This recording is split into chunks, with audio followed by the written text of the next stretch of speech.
Hello, welcome to the queue.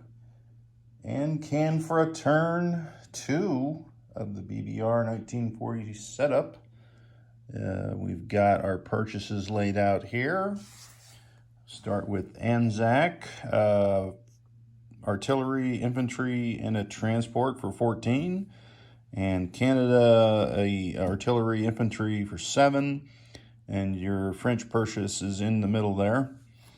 Speaking of France, the French had a convoy here set up that Italy forgot to roll. Probably didn't see the ship because a lot of times those French ships get lost on the board. So I will roll that. I need a number dice though. The French, or the BBR rule that we're testing on the convoys is that each ship is an automatic 1 point of convoy disruption. And then, you roll your dice. Like a destroyer would just get 1 dice. So 1 through 3, be like normal. Now, the max that he can take here right now is 2. So I've got 1, and this is a roll to see if I get, French get 2. So, yep. That would be $2 from Italy. So I think they had 27, so they go down to 25. Or maybe they had 28 and they go to 6. I'm not sure because he did have quite a few national objectives there. I don't need the dice tray anymore because there are no combats. Anzac is not at war. Canada is at war, but they're so far away from everybody, it doesn't, there's nothing to do there. So let's start with Anzac while we're here. Move it back just a tad. All right, well, we're gonna grab 2 guys and slide over here to Sumatra and plant our flag there. That is the first move. The second move, we're gonna grab an infantry. 1, 2, and 3. Let's see, 1, 2, 3. Yeah, we're going to Dutch with an infantry and an infantry and planting our flag there. So, the good news is for Anzac, I guess we don't destroy the transport, it's still there. Anzac goes up $5, so that puts them at 19. And they are not at war, so there's no bonuses there.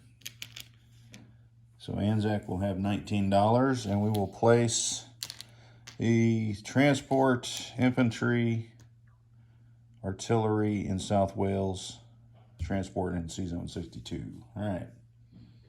Nothing else moves, nothing else changes, other than this dude here marches into Shan State. I know it wasn't marked, but we talked about it, Joe and I, so technically the turn isn't over, I guess. So France, just a march there. These guys stay.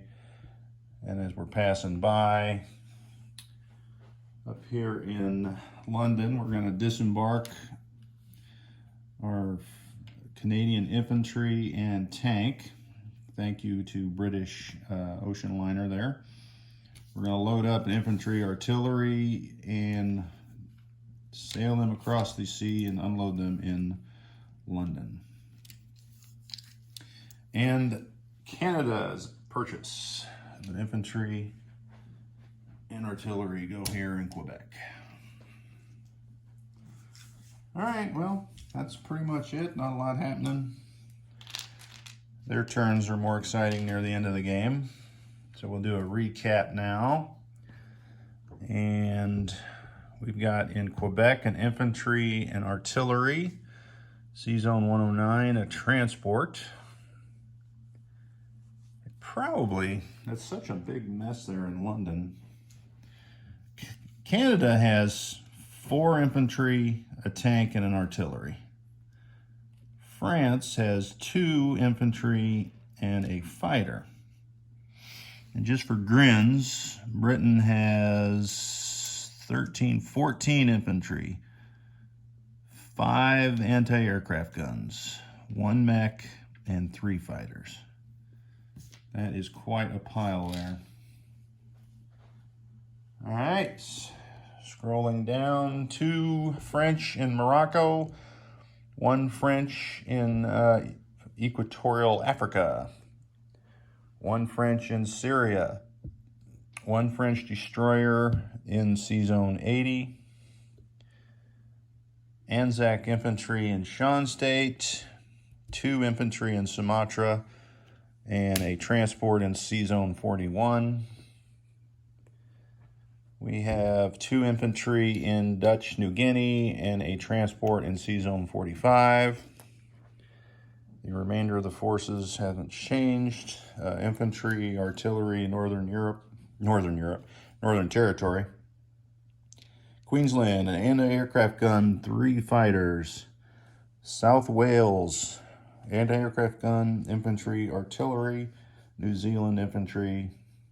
62, Sea Zone 62 is a transport, and Sea Zone 54 is a destroyer cruiser. And that is it. Like I said, Anzac is up to $19. France does not change, and Canada does not change on its money. That is the end of turn 2. And Germany will be up next and see what happens there.